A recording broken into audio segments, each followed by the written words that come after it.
시청자 여러분 반갑습니다. 제5차 회사정책 토론회의 진행을 맡은 진호연입니다. 우리나라의 수출입 물동량의 약 99% 이상이 해상에서 이루어지고 있습니다. 그러한 해운 분야에 절대적으로 필요한 인력들이 있습니다. 바로 선원들입니다. 그 중에서도 선박의 안전 운항을 위해서 특정 기술을 갖추고 면허를 갖춘 사람들이 있습니다. 우리는 그들을 해기사라고 부릅니다. 중요한 직무를 맡고 있고 선박의 운항이 사람의 손에 맡겨져 있는 한 반드시 필요한 인력들입니다. 오늘은 소위 해기 전승이라는 이름으로 우리나라의 해기사들이 지속적으로 양성되고 유지되기 위한 방안은 무엇인지 각계의 전문가분들을 모시고 토론하는 자리를 갖도록 하겠습니다. 본격 토론에 앞서 오늘 자리해 주신 전문 패널 분들의 소개가 있겠습니다. 제가 호명을 하면 간단한 양력 소개 부탁드리겠습니다. 오른쪽 옆으로 국내 해운선사를 대표하는 단체입니다. 한국해운협회의 이철중 이사님 나와주셨습니다. 반갑습니다. 네, 안녕하세요. 저는 한국해운협회 이철중 이사입니다. 저는 해운회사에서 근무를 시작했고요. 지금은 한국해운협회에는 2001년부터 한 20년 정도 근무를 하고 있습니다. 그래서 주로 맡는 업무는 해운 전문 인력들, 회계사들에 대한 일들을 가장 내부적으로는 하고 있고요. 그 다음에 지금 현재로서 제일 중요하게 생각하는 것들은 미래 해운 전문 인력, 그 다음에 올해 시작한 그 중대재해 기업 처벌법, 그리고 그다음에 해운 기업에 대한 ESG 도입 이런 부분을 중요하게 생각해서 일을 하고 있습니다. 반갑습니다. 예, 반갑습니다. 나와주셔서 감사합니다. 그 오른쪽 옆으로 목포해양대학교의 정중식 해사대학 학장님 나와주셨습니다. 반갑습니다. 네, 감사합니다. 방금 소개받은 목포해양대학교 해사대학장 정중식입니다. 저는 국가에서 길러낸 해기사로서 약 4년간의 승선 생활을 경험을 가지고 있습니다. 그 이후로 해상통신 분야에 종사하면서 해양대학에서 20년 동안 교편 생활을 하고 있습니다. 반갑습니다. 네, 감사합니다. 이제 제 왼쪽 옆으로는 한국해양대학교의 김진권 해사대학 학장님 나와주셨습니다. 반갑습니다. 예, 반갑습니다. 방금 소개받은 한국해양대학교 해사대학장 김진권입니다. 저희 대학계에서 부딪히고 있는 여러 어려움들이 없지 않아 있습니다. 학령 인구 감소라든지 MZ세대에 대한 특성에 따르는 변화, 4차 산업혁명의 물결에 대한 부분들이라든지 특히 해기직과 관련된 부분들은 해기직에 대한 매력도가 점점 떨어지고 있다라고 하는 그런 측면입니다. 이런 어려움들을 극복하기 위한 이런 토론회에 나오게 돼서 영광입니다. 감사합니다. 예, 감사합니다. 그 왼쪽 옆으로 우리나라 해기사를 대변하는 단체입니다. 한국해기사협회의 양희복 상무님 나와주셨습니다. 반갑습니다. 안녕하십니까. 한국해기사협회 상무 양희복입니다. 네, 저는 국내 선사에서 10년 정도 근무를 하다가 2015년부터 협회에서 근무를 하고 있습니다. 제가 속해 있는 부서에서는 주로 해기사 관련된 정책이라든가 법령, 또 제규정 개정이라든가 제도 개선 이런 부분들을 담당하고 있습니다. 오늘 주제에 맞게끔 제가 해기 전승에 대한 여러 가지 또 토론을 통해서 해기 전승을 위한 그런 마중물의 역할을 할 수 있는 그런 토론회가 될 수 있었으면 좋겠습니다. 감사합니다. 네, 감사합니다. 그럼 바로 이어서 본격 토론으로 들어가겠습니다. 오늘은 그 몇 가지 주제를 갖고 토론을 하겠는데요. 첫 번째로 이제 해기 전승과 관련된 내용, 해기 전승이 무엇인지, 해기 전승이 왜 필요한지 이런 내용들을 살펴보고, 그 다음에 해기사 육성 현황, 한국의 해기사 육성 현황에 대해서 살펴보고, 그 다음에 이제 한국해양대학교 해사대학장님께서도 말씀해 주셨습니다만은 우리 MZ세대, 4차 산업시대 이러한 그 인력들의 어떤 특징, 이슈, 쟁점, 문제점들을 살펴보고 그거에 따른 또 개선 대책은 어떻게 되는지, 그 대책 개선과 대책 부분에 있어서도 교육기관이 해야 될 일, 그 다음에 노조나 기업이 해야 될 일, 그 다음에 정부 측면에서 해야 될 일들을 함께 토론하고 논의해보는 시간을 갖도록 하겠습니다. 그럼 바로 우리 준비된 논의 사항인데요, 쟁점 사항인데 첫 번째가 이제 해기 전승입니다. 해기 전승. 해기 전승은 이제 한자적 의미로는 어떤 해사 기술을 이제 후세대에 전승한다, 뭐 이렇게 이해가 되는데, 해기 전승이 도대체 뭔지 우리 개념적 측면에서 우리 양희복 상무님께서 한번 설명을 좀 해주시죠. 네. 먼저 오늘 토론회를 또 준비해 주신 한국해양수산연수원 원장님과 또 함께 해주시는 우리 진호연 박사님 그리고 관계자분들께 먼저 깊은 감사의 말씀을 드립니다. 오늘은 8월 4일입니다. 저와 또 나름 해기사들에게는 굉장히 뜻깊은 날인데요. 왜 그러냐면 바로 오늘이 한국해기사협회 창립 68주년이 되는 날입니다. 공교롭게도 8월 4일인데요. 그래서 오늘 해기사협회에서는 저희들이 또 창립 기념식도 간단하게 갖고 또 장기 근속자에 대한 포상도 하면서 저희가 68주년이 되었다라는 것에 대한 큰 의미를 또 다시 한번 새겨보게 되었습니다. 먼저 한국해기사협회는 선박의 운항, 경영, 관리의 전문 직업인 해기사를 대표하는 단체로서 해기사의 권익 신장과 사회적 지위 향상을 도모하고 해기사의 사기 진작과 자질 향상에 진력함으로써 우리나라 해운 산업의 발전에 기여함을 목적으로 1954년 8월 4일 대한해원협회로 창립되어 오늘에 이루고 있습니다. 1985년 당시 총 상선 해기사 수를 한번 보고 싶은데요. 당시 15,898명이었습니다. 국적선이 4,410명이었고 해지선이 11,488명이었습니다. 금년 발간된 2022년 한국선어통계연보의 총 상선 해기사 수를 살펴보면 총 8,690명입니다. 국적선이 6,898명이고 해지선이 1,792명입니다. 1985년 15,898명과 현 2022년 8,690명 총 상선 해기사 수를 비교하면 자그마치 45.3%가 감소한 상황입니다. 거의 50%가 줄었다고 보시면 되겠습니다. 이러한 해기 단절로 인해서 해상직 해기사의 부족은 물론이고 육상 및 해사 산업계 전체의 해기사 부족 현상이 굉장히 심화되고 있습니다. 언젠가부터 해사 산업계에서는 해기 전승에 대한 우려와 대책 마련이 시급한 과제로 되고 있는데요. 조금 아까 진호연 박사님께서 말씀해 주셨지만 해기 전승의 사전적 의미를 살펴보면 표준국어 대사전에서는 해기는 바다의 자와 제주기 자를 써서 선원으로서 갖추어야 하는 기술로 정의하고 있습니다. 전승은 전할전, 받들승, 즉 문화, 풍속, 제도, 따위를 이어받아 계승하거나 그것을 물려주어 잊게 한다라고 하는 정의로 되어 있습니다. 따라서 해기 전승을 굳이 풀어서 말하자면 선원으로서 갖추어야 하는 기술을 이어받아 계승하거나 후대에 물려주어 잊게 하는 것이라고 정의를 하고 있습니다. 우리 협회에서는 해기 전승에 대한 3요소로서 해기, 테크놀로지와 해기 매력화, 모티베이션, 그리고 해기 정신, 스피릿 이 세 가지로 하고 있는데요.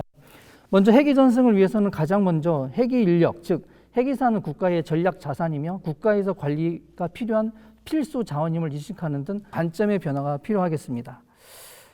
네, 저는 전 정부의 업적 가운데 하나로 한진해운 사태로 무너진 국적선대를 해양진흥공사를 설립하고 또 전폭적인 지원을 통해서 HMM 등 국적선대를 재건해서 글로벌 경쟁력을 확보한 거라고 생각하는데요. 우리나라 국적해운선대의 재건이라는 마중물이 국가 전략자산인 해기인력의 해기 전승까지 이어지기 바라는 마음 간절합니다.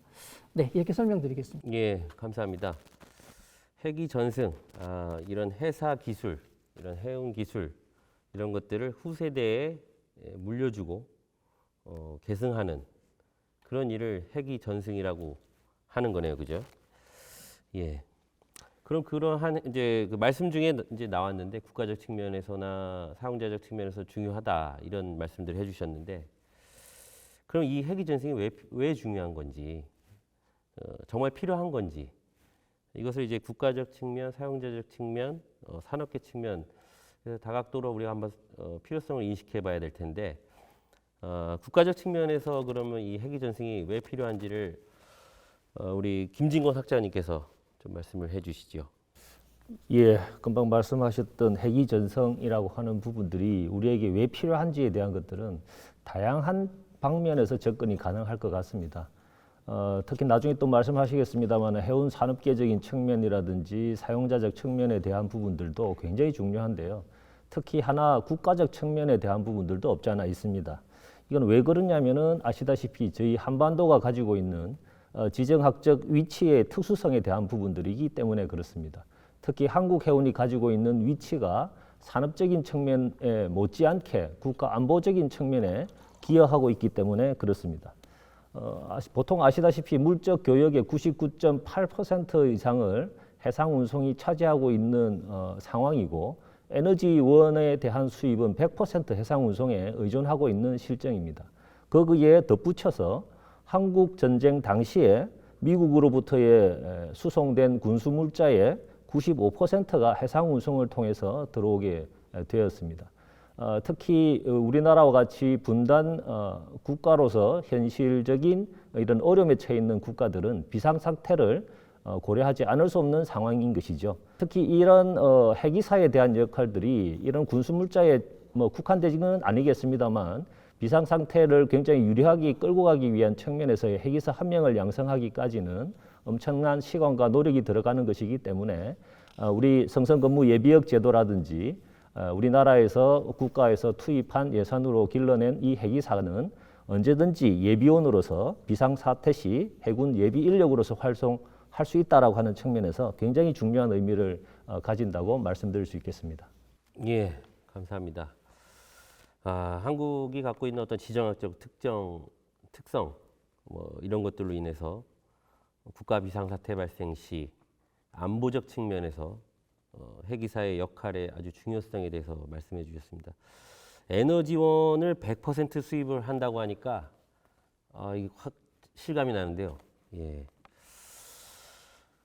바로 이어서 그 사용자적 측면에서 우리가 이 핵이 전승이 필요하다라는 관점이 있을 수 있는데 이 부분에 대해서는 우리 정중식 학장님께서 좀 한번 말씀해 주시죠.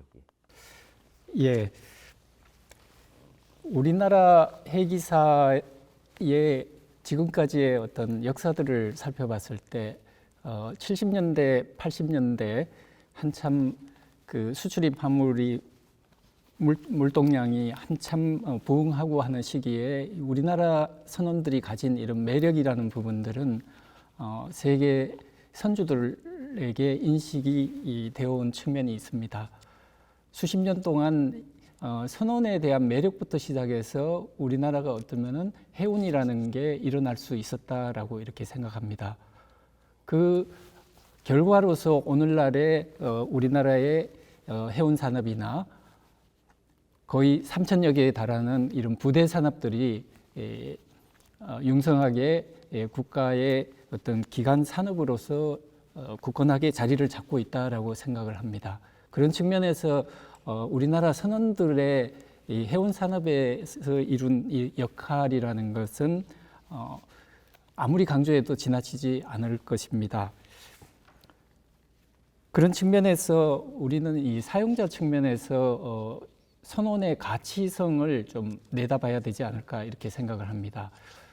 우리나라와 같은 이런 선원의 그 육성 구조는 다른 나라에서 이렇게 찾아볼 수 없는 것이죠.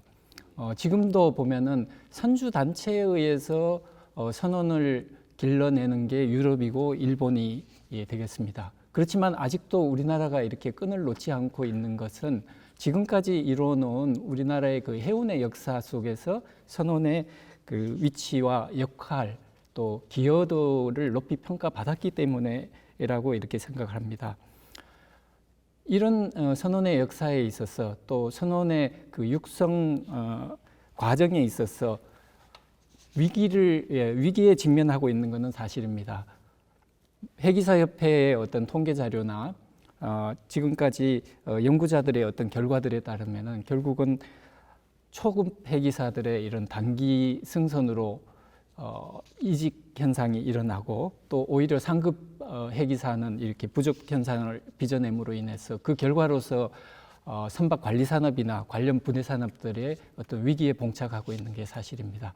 그런 측면에서 저는 사용자 입장에서 핵이사에 대한 평가는 결국 어떻게 이 핵이사에 대한 부가가치를 자꾸 살려냄으로 인해서 젊은 세대들이 해상직에 이렇게 진출할 수 있도록 만드느냐 이런 부분에 어떤 정책의 어려움이 존재를 한다라고 생각을 합니다. 그런 면에서 회기 전승이라는 부분을 기본적인 사항부터 우리가 다루어서 결국은 저변에 있는 해운을 이루는 저변을 이루는 핵심 요소인 선원에 대한 그런 역할 또 선원에 대한 매력화를 갖다가 가져갈 필요가 있다라고 생각합니다. 감사합니다. 예, 감사합니다. 국적선언이 한국 그 해운 산업, 그다음에 기간 산업의 여타 다른 기간 산업에 해온 기여도가 굉장히 높지요. 자연스럽게 또 유럽 이야기를 해주셨는데 일본과 유럽의 이런 그 해기사 양성은 선주 단체가 이제 주도적으로 하고 있습니다만은 한국 사회는 정부가 또 이렇게 나서서 해주고 있는 측면도 얘기해 주셨습니다. 바로 이어서 이 산업계 측면에서 사용자 측면과 산업계 측면이 이제 이게 자연스럽게 이어질 것 같은데 산업계 측면에서는 이제 우리 산업계를 대표하시는 이철중 이사님께서 한번 말씀해 주시죠. 네, 감사합니다. 저는 지금 해운협회에서 특히 선원 정책 그리고 안전 정책 그다음에 환경 정책을 지금 맡고 있습니다. 그 중에서 가장 중요하게 생각하는 게 이런 선원 정책 그 중에서도 해기사 부분이 가장 중요한 이슈라고 생각합니다. 어떻게 보면 저희 그 산업계라면은 해운일 텐데요. 해운이 기원전 3,000년 전에 시작을 해서 이미 5,000년 이상을 변화를 하면서 지속적으로 빠르게 변화하면서 이어온 그런 산업입니다. 그리고 자세히 들여다보면은 미래에도 유지될 산업 분야라고 할 것입니다. 또 전체 해운 및 연관 산업의 전문 인력 양성이라는 차원에서 해기 인력 그리고 해기 전승이 필요할 거로 평가를 하고 있습니다. 우리나라의 경우에도 수출입 화물의 99.8%가 선박에 의해서 운송되고 있고 선박의 안전한 수송로 확보는 우리 경제의 근간이라고 생각합니다. 따라서 국제 선대와 함께 해기 인력은 국가의 전략 자산이라고 생각하고 있습니다. 국제 선박이 없을 경우에 수출입 물류 대란 시 국가적인 무역 손실이 막대하며 최근에 팬데믹에 따른 국제 물류 혼란으로부터 우리 국민 모두가 체감할 수 있었을 거라고 생각합니다. 또한 안보 측면에서도 국가의 전략 물자 그리고 군수 물자 수송을 위해 국적선 유지와 국적선대의 안전한 운항을 위해 국적선원 중 그 중에서도 해기사 양성은 아주 필수적이라고 생각하고 있습니다. 이 정도가 저희 산업계에서 보는 그런 측면이라고 말씀드릴 수 있겠습니다. 예, 감사합니다. 해운의 역사까지 얘기해 주셨는데 한 5,000년 됐답니다.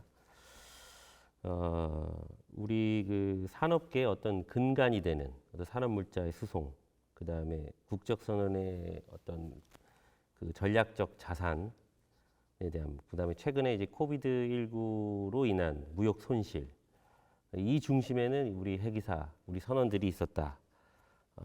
해기 전승이 필요하다. 이렇게 요약을 할 수 있을 것 같습니다. 혹시 그 이 해기 전승의 필요성과 관련돼서 혹시 추가 보충 설명이나 뭐 하실 말씀이 있으신가요? 예, 제가 말씀드리겠습니다. 제가 근본 토론회를 준비를 하면서 2010년 마닐라 SDCW 어멘드먼트의 뒤편을 이렇게 보았을 때 IMO로서는 당연할 수는 있지만은 그 해기사라는 어떤 직업의 중요성을 강조를 하면서 새로운 사람들이, 새로운 젊은 사람들이 이 선원직에 대한 매력을 가지고 직업 선택을 할 수 있도록 노력을 해야 된다. 그러기 위해서는 국가기관이나 해운회사, 선주, 선박관리자, 선원단체의 어떤 모든 노력들이 필요하다라고 명시를 하고 있습니다. 그래서 기존 선원들이 이 해운 산업에 머물도록 해운 직업을 갖다가 자랑스럽게 이렇게 하도록 하기 위해서 문서로서 결의안의 어떤 문서로서 나타난 게 있습니다. 이 결의안은 어떤 강제 사항도 아니고 어떤 일종의 이제 캠페인과 같은데 캠페인보다는 조금 더 명문화된 형태로 강조를 하고 있습니다.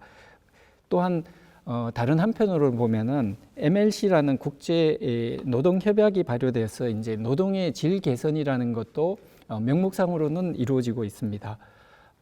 어느 면에서는 이 MLC의 발효에 의해서 선원사에도 선박 내에서도 업무 환경도 많이 시대에 맞게 이렇게 변해 나가고 있습니다. 그래서 우리가 여기서 이 결의안을 보고 이렇게 생각을 해야 될 거는 선원이라는 어떤 직업 환경을 국제사회가 조금 더 안락하고 조금 더 직업적인 어떤 매력을 가져갈 수 있는 그런 노력을 하고 있다는 것을 알 수가 있습니다. 최근에 들어서 미래 헬기 인력 그 육성 협의회가 우리나라에서도 이렇게 발족이 돼서 민간이 중심이 돼서 헬기 전승을 어떻게 해야 될 건가 하는 이런 노력을 하고 있는데, 그런 측면에서 보면은 이 2010년 마닐라 회의에서 헬기사의 중요성을 강조하고 선원 직업을 매력화한다는 측면에서 어떤 줄기를 갖다가 뽑아갈 수 있지 않을까 생각을 합니다. 그래서 저는 이 마닐라 회의 결과에 나타난 이 결의안 문서를 상당히 의미 깊게 뿌리를 두고 고민을 해 나가야 할 것이라고 생각을 해서 부연 설명을 드렸습니다. 예, 감사합니다. 국제해사기구죠. 국제해사기구의 그 STCW 협약, 선원의 자격증명 교육훈련 당직 규정에 관한 협약. 2010년도에 이제 전반적인 그 사항들을 많이 개정을 했는데 마닐라에서 그 회의를 했습니다. 그래서 마닐라 협약 이렇게도 부르기는 하는데요. 거기에서 이제 그 결의서의 형태로 선원 헬기 전승, 선원직의 보호 이런 것들이 국가적으로, 국제적으로 보호하는 노력이 필요하다라는 결의서를 채택을 했습니다. 바로 이어서 다음 주제로 넘어가 보겠습니다. 우리나라 헬기사의 육성 현황입니다. 국제사회의 상선 헬기사 수급 상황 및 국내 상황에 대해서 궁금하지 않을 수가 없는데요. 이 부분에 대해서 방금 말씀해 주신 양희복 사무님께서 한번 더 말씀을 해 주시죠. 네, 국제상선 헬기사 수급 상황입니다. 먼저 빔코에서 발표한 2021년도 자료를 보면 2015년 이후에 공급 헬기사가 10.8%가 증가했음에도 불구하고 현재 2021년 현재 25,240명의 헬기사가 부족하다라고 보고서를 발간을 했습니다. 특별히 2021년 상선은 약 7만 4천 척, 그중에 선원은 약 1억 8,900만 명으로 승무를 하고 있다 이렇게 표시를 했는데요. 그중에 헬기사의 수요가 약 11.8%. 재미있는 것은 여성 선원이 약 2만 4천 명이 승선을 하고 있고 전체 약 한 1.28% 정도 수준으로 차지를 하고 있다. 이런 부분이 있었습니다. 공통적인 부분은 전 세계적인 헬기사의 부족 현상은 계속 심화되어 가고 있다. 그래서 2026년까지 매년 2만 6천 명의 헬기사가 부족하다라고 예측을 하고 있습니다. 특히 관리급 헬기사의 부족, 그다음에 특히 탱커와 해양 플랜트, 항해 쪽의 관리 헬기사는 굉장히 부족이 심화되고 있다는 부분을 언급을 했는데요. 다들 아시겠습니다만 코로나19로 인해서 선원 교대도 곤란했고 또 정신건강 악화 등 여러 가지 헬기직 이미지의 악화도 있었고, 특별히 해양대학 실습생들이 코로나로 인해서 미처 실습을 하지 못한, 우리나라는 그나마 좀 실습선들이 많이 있었습니다만 저개발 국가라든가 다른 나라에서는 헬기사로서 갖춰야 할 그 승선 실습을 하지 못한 그런 부분도 있어서 헬기사 부족이 더욱더 심화될 것이다 라고 그렇게 국제상선 헬기사 수급에 대해서 보고서가 발간된 적이 있습니다. 네, 그리고 계속 이어서 국내 헬기사 수급 상황에 대해서 한번 설명을 드리겠습니다. 앞서 제가 1985년도와 1921년 저희 선원 통계 연보를 가지고 한번 연도별 헬기사 변화 추이를 한번 말씀드렸는데요. 요거를 조금 더 한번 되짚어 볼 필요가 있겠습니다.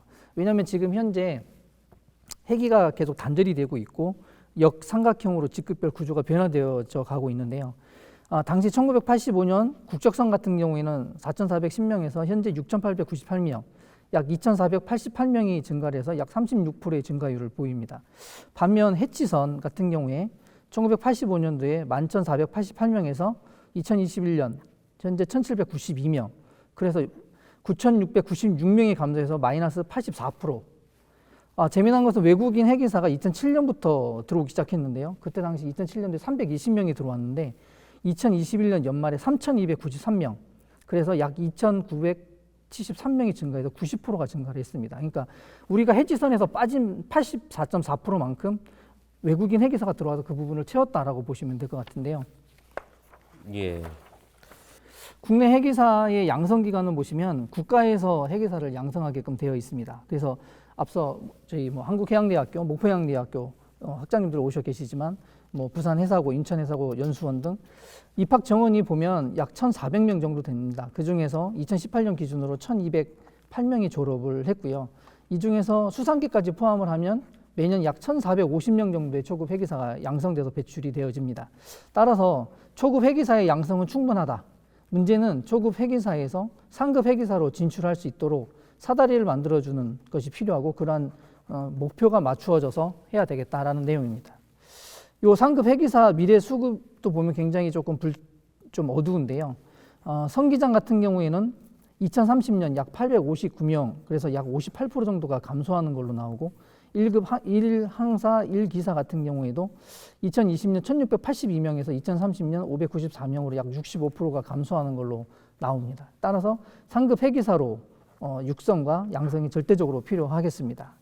특별히 지급별 수급 불균형을 보시면 앞서 말씀드린 대로 2007년도에 우리 이철중 이사님 나와 계시니까 잘 아실 겁니다. 2007년 12월 28일 날 한국인 선원 고용 안정 및 국적 선사 경쟁력 강화를 위한 노사 합의를 근거로 해서 약 5천 명의 한국인 선원 유지를 전제로 해서 외항상선 분야 외국인 선원 고용 범위에 대한 노사 합의가 있었습니다. 그때 당시에는 이런 부분들이 많이 한 번 더 개정을 할 것이다라고 생각을 했었습니다만 지금 약 15년 정도 경과된 시점에서는 회계사의 직급별 구조가 역삼각형 구조로 회계가 계속 단절이 되고 있습니다. 따라서 이에 대한 개정이 절대적으로 필요한 시점이라고 보시면 되겠습니다. 특히 질적 현황에서는 탱커와 케미칼의 인력 부족이 심화되고 있고요. 환경적 요인으로서는 승선근무 예비역 이후 약 4년에서 6년 사이에 이직률이 굉장히 높습니다. 따라서 초급 회계사들이 상급 회계직으로 갈 수 있도록 매력화라든가 진출 경로를 확보하는 게 절대적으로 필요하겠고요. 잠시만요. 예. 정리를 한번 하고 가겠습니다. 네. 그 전반적으로 이제 국제 그다음에 국내 상황 그 선원의 그 회계사의 수급 상황, 수급과 공급 상황에 대해서 말씀해 주셨습니다. 특징적인 것이 이제 저개발 국가는 이제 실습할 환경이 안 돼서 회계사 양성이 어렵다라는 이제 보고서 내용이 있었고, 그 다음에 이제 우리나라는 이제 1,450명 매년 이 회계사가 초급 회계사가 배출이 되는데 반면에 이제 상급 회계사로 진출하는 것이 진출을 못 하고 있다. 이제 그것에 대해서 우리가 종용해야 되겠다라는 이야기를 해주셨고 외국인 회계사들의 고용이 늘고 있다라는 말씀도 해주셨습니다.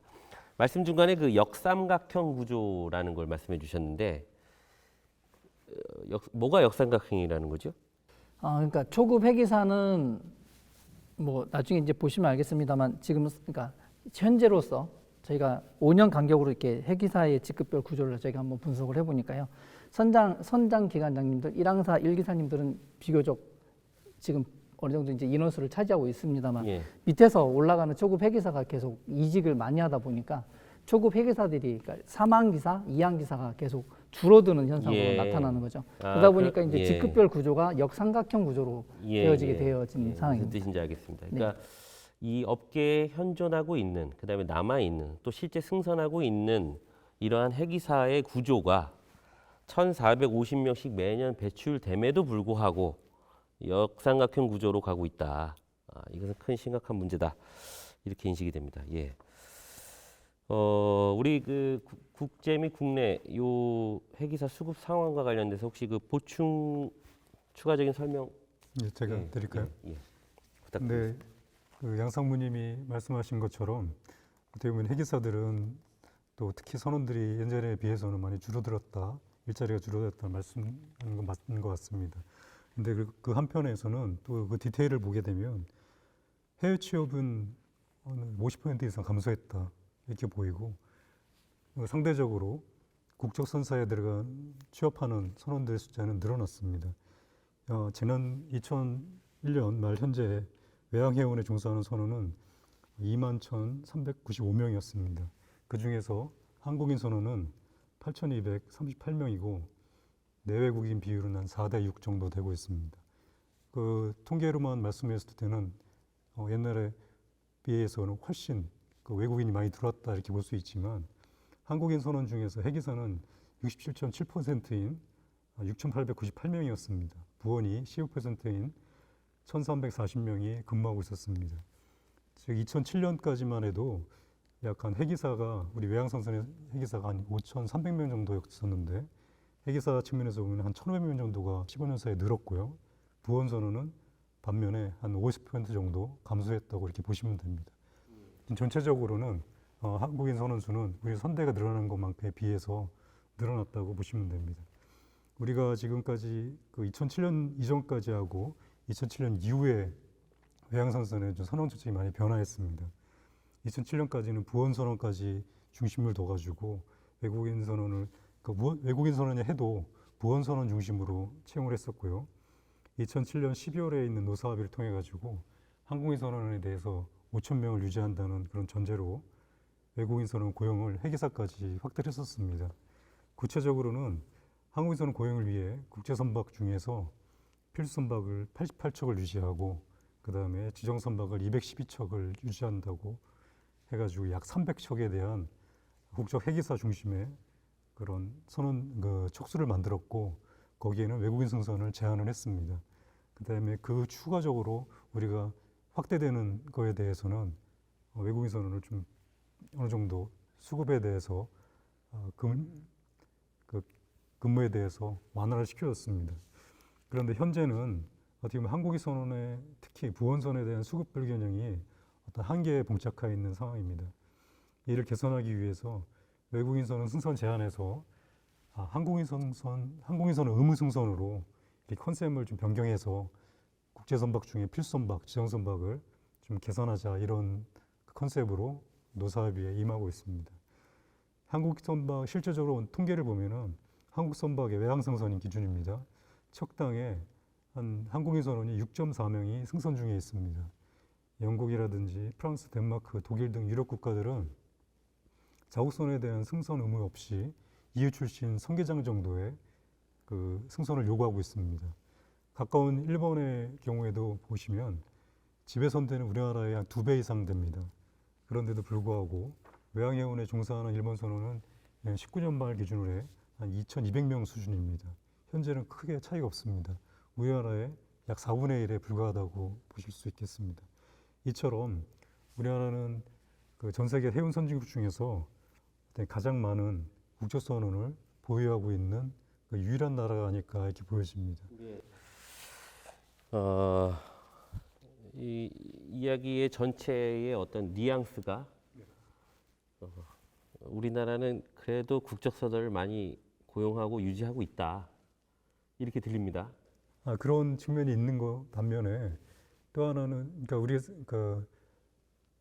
많이 오해하시는 부분이 외항 선사들이 어떤 비용 절감이나 이런 차원에서 외국인으로 간다 이런 그 기저에 깔려 있는 생각들이 있으세요.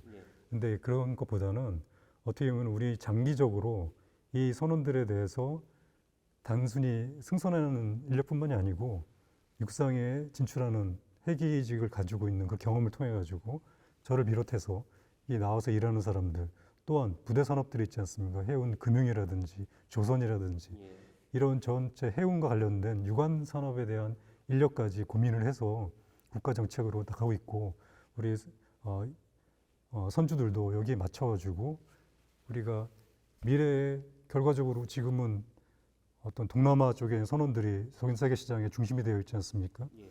옛날에는 유럽의 중심이 됐고 일본이 중심이 됐고 한국이 중심이 됐고 중국의 중심이 되고 있다가 이 다음에 그렇다고 해서 이 선원들이 외국으로 아프리카까지 갈 수는 없지 않습니까? 그래서 우리 입장은 필수적으로 우리가 필요한 선대는 우리 선원들을 유지하고 그 선원들의 필수 인력을 가져가겠다. 그 다음에 국제적인 경쟁력을 위해서 많은 그 비용에 대한 세이브가 필요한 분야에 대해서는 외국인 선원까지 포함해서 경쟁력을 가져가는 거를 두 가지 정책을 다 가져가고 있다. 이렇게 보시면 되겠습니다. 예. 그 말씀 중에 이제 이렇게 그 국적 선원이 여러 산업으로 진출을 하고 또 그러한 사람들의 필요성을 우리가 너무 당연하게 인식하고 있기 때문에 그 말씀 중에 이제 필수 지정 선박제도 말씀해 주시죠. 거기에 승무하는 선원들은 반드시 국적 선원이어야 한다는 것이죠. 거기에도 부원선에 대한 부분은 또 별개의 얘기입니다. 예, 완화가 돼 있죠. 예, 그렇습니다. 예. 그리고 말씀 중에 그 내외국인 선원에 대한 비율을 4대 6이다. 근데 어디가 상가요? 한국 선원이 한국 상가? 선원이 4고요. 예, 그러니까 2만 명 중에 약 8천 명이 한국 선원이고 예, 12,000명이 외국인 선원이다 이렇게 보시면 됩니다. 예. 이건 외항성선 기준입니다. 예, 그런데 이 외항선. 숫자도 오히려 2007년도 당시에 노사합의 할 때는 한국인 숫자가 지금의 해기사 숫자 정도밖에 안 됐었습니다. 예. 네. 그리고 또 하나 이야기해 주셨는데 선대가 늘어난 것에 비해서 그래도 한국 해기사가 많이 늘어나 있다. 이 말씀을 해주셨어요?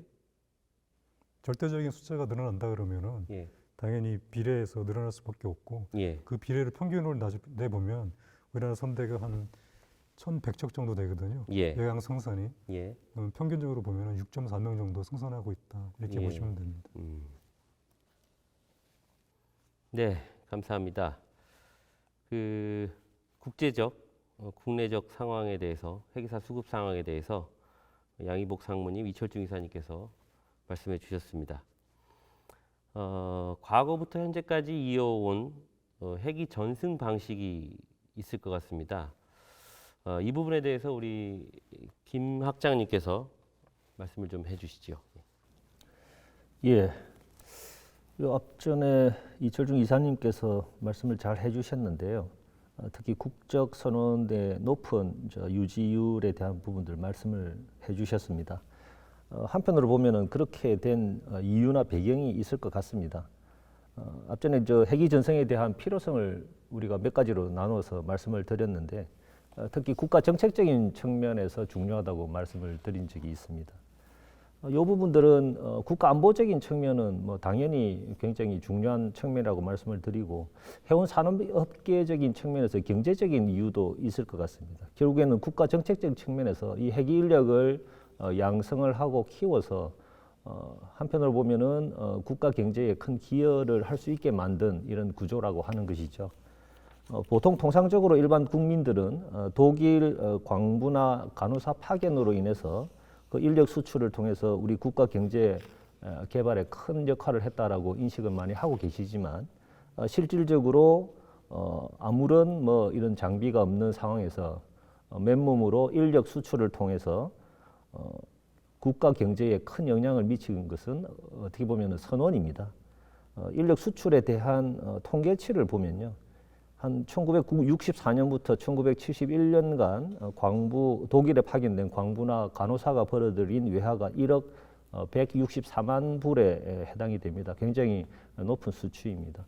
그에 반해서 1964년부터 시작됐던 선원 인력 수출은 1974년, 83년까지 뭐 통계만 보더라도 한 15억 불에 육박하고요. 84년부터 93년도 집계는 47억 5천 불에 육박을 합니다. 그래서 국가 경제적인 측면에서 굉장히 큰 이유가 있었기 때문에 이 해기사의 공급과 유지를 위해서 국가가 주도를 하고 관비를 통해서 해기사를 양성을 하고 장기 성선을 유지한 측면이 있다 이렇게 말씀을 드리고 그것이 지금까지 이어지고 오고 있는 제도라고 말씀을 드릴 수 있겠습니다.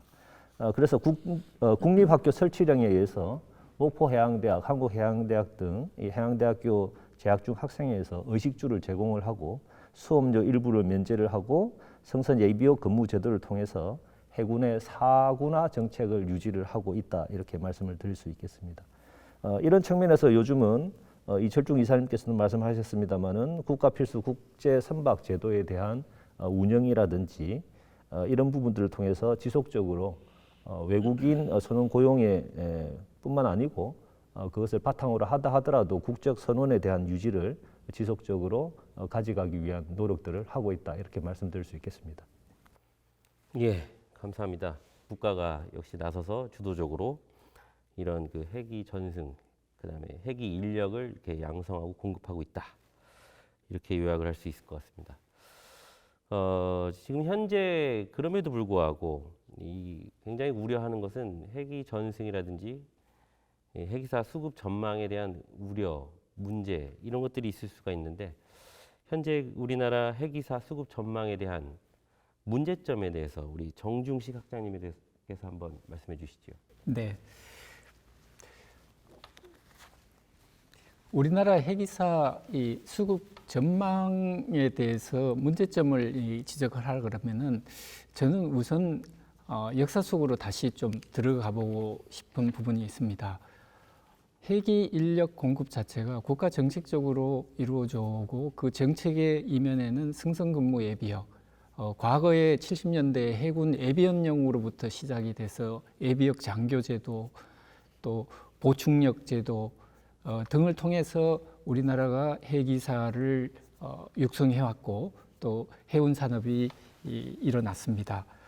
그렇기 때문에 지금에 겪고 있는 그 핵이사 인력의 불균형 문제, 특히 양희복 상무님 말씀하셨듯이 상급 핵이사와 초급 핵이사의 그런 역삼각형꼴의 구조랄지 또 이직률의 이런 문제랄지 이런 겪고 있는 당면 문제들이 국가가 개입을 그만큼 많이 해왔기 때문에 풀기가 또 어렵다라는 이런 측면도 있는 것 같습니다. 이 불균형 문제에 있어서는 우선은 대학을 졸업을 했건 또는 폴리텍과 같은 단기 교육 그 과정을 거쳐서 핵이직이 됐던 선원직의 어떤 매력화가 떨어지고 어떤 직업적인 어떤 기피 현상 또 MZ 세대가 받아들이는 해상 생활에 대한 이런 회피 현상들이 이직을 이렇게 낳게 되고 또 다른 한편으로는 이 워라밸 이런 관점에서 직업적으로 어떤 메리트를 가질 수가 있는 이런 문화가 지금 잉태되고 있는데 그런 측면에서는 이 이직률에 대한 고민이 심각하게 이루어져야 하리라고 봅니다. 과연 이직을 해서 이 많은 핵이사들이 이직을 했을 때 우리 해운을 지탱하는 산업적으로 이직이 된다라면은 그나마 중단기적으로 승선을 했다 하더라도 우리가 우리 해운 산업을 지탱하는 버팀목이 이렇게 될 것이라고 보여집니다.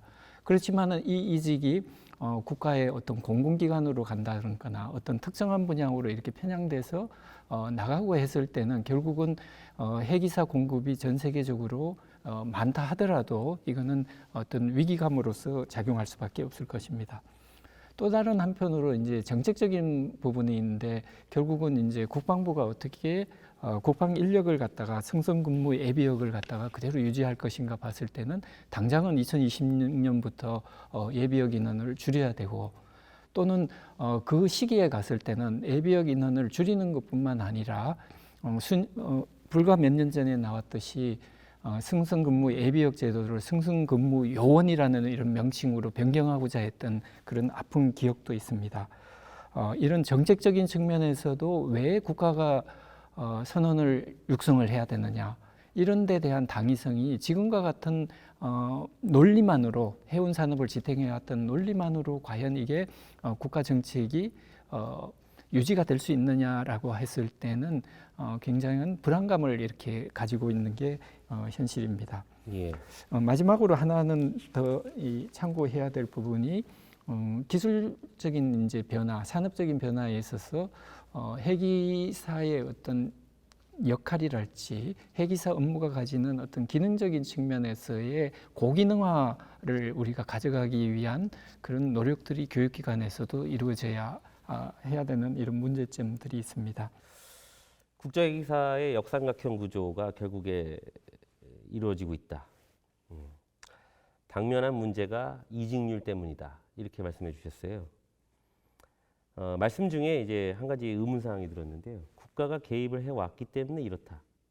뭐 이런 표현을 해주셨는데 그것이 구체적으로 어떠한 표현인지 자칫 이해가 안 가세요. 제가 이제 말씀드린 이 문제의 어떤 복합성 측면을 강조하기 싶어서 예. 그러는데요. 헬기 직업이라는 게 비록 이제 취업률이 높고 또 육상직에 비해서 고임금이다 해서 어떤 그 고용되는 측면에서는 선원들의 측면에서는 어떤 매력을 가질 수가 있었지만은 어느 면에서는 국가가 지속적으로 이렇게 제도를 마련을 해놓고 헬기 인력을 갖다가 양산해 왔다는 이런 측면도 저는 없지 않아 있다라고 보여집니다. 예, 예. 과연 이게 선주 단체에서 순전하게 국가 정책을 갖다가 100% 받아들이고 해왔느냐라고 했을 때는 예. 이 어떤 수요와 이런 공급 측면에서 불균형점이 생겼다. 예. 수요와 공급을 맞추기 위해서 국가가 개입을 해왔다.